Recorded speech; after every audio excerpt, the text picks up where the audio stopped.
అతి శ్రేష్టమైనది అంతమే లేనిది అవధులే లేనిది అక్షయమైన ప్రేమ ఇది కలువరి ప్రేమ ఇది క్రీస్తు కలువరి ప్రేమ ఇది.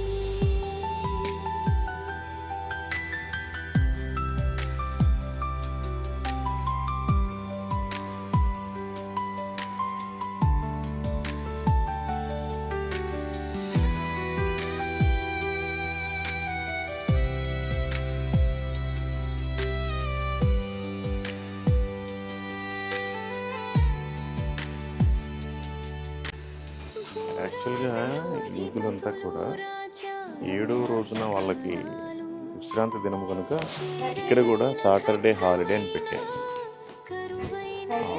ఫ్రైడే మధ్యాహ్నం వరకు ఉంటుంది, మిగతా టైంలో మార్నింగ్ 10 to ఈవినింగ్ 6 వరకు ఉంటుంది. సో ఇదనమాట. ఇది వెళ్దాం, మిగతా విషయాలన్నీ నేను మీకు తర్వాత ఎక్స్ప్లెయిన్ చేస్తాను. Praise the lord. మేము ఇప్పుడు బయలుదేరి కుక్కమంగళం తోమా గారు కట్టిన 4వ చర్చ్ దగ్గరికి వెళ్తున్నాం. మీరంతా మా ప్రయాణం కోసం ప్రార్థించండి. అనేక చోట్ల ప్రార్థన చేస్తున్నాం, అనేక మందికి పత్రికలు ఇస్తున్నాం. వాళ్ళంతా రక్షణకు వచ్చేలాగా, వారంతా పాపం నుండి శాపం నుంచి విడిపించేలాగా మీరంతా కూడా ప్రార్థించండి. విడిపింపబడేలాగా మీరంతా కూడా ప్రార్థించండి. ముఖ్యంగా ఇంకోటి ఏంటంటే, వాళ్ళు దేశం వచ్చినా కూడా వాళ్ళు యూదులంతా కూడా అక్కడి నుంచి ఇక్కడికి వాస్తవానికి పారిపోయి వచ్చారు. అప్పట్లో అక్కడ యుద్ధాలు జరుగుతున్నాయి, చంపేస్తారు కాబట్టి. సో అట్లాగే ఈ కొచ్చిన ప్రాంతానికి వచ్చినట్టే అనేక ప్రాంతాలకు కూడా వచ్చారు వాళ్ళు. అంటే ఏది పడవ మార్గం గుండా వచ్చారు కనుక పడవలు ఎక్కడైతే పోర్ట్ ఏరియాస్ ఉంటాయో అక్కడికే వచ్చారు. తోమా గారు కూడా సేమ్ అట్లాగే వాళ్ళు ఉన్న ప్లేస్లోకి వెళ్ళి వాళ్ళందరికీ కూడా సువార్తను బోధిస్తూ వచ్చారు. ఇక్కడ నుండి 3వ మందిర నార్త్ పరావూరు జస్ట్ ఒక 25 కిలోమీటర్సే ఉంది. ఇక్కడి నుంచి ఇంకొక 40 కిలోమీటర్సే ఉంది 4th చర్చ్ కూడా.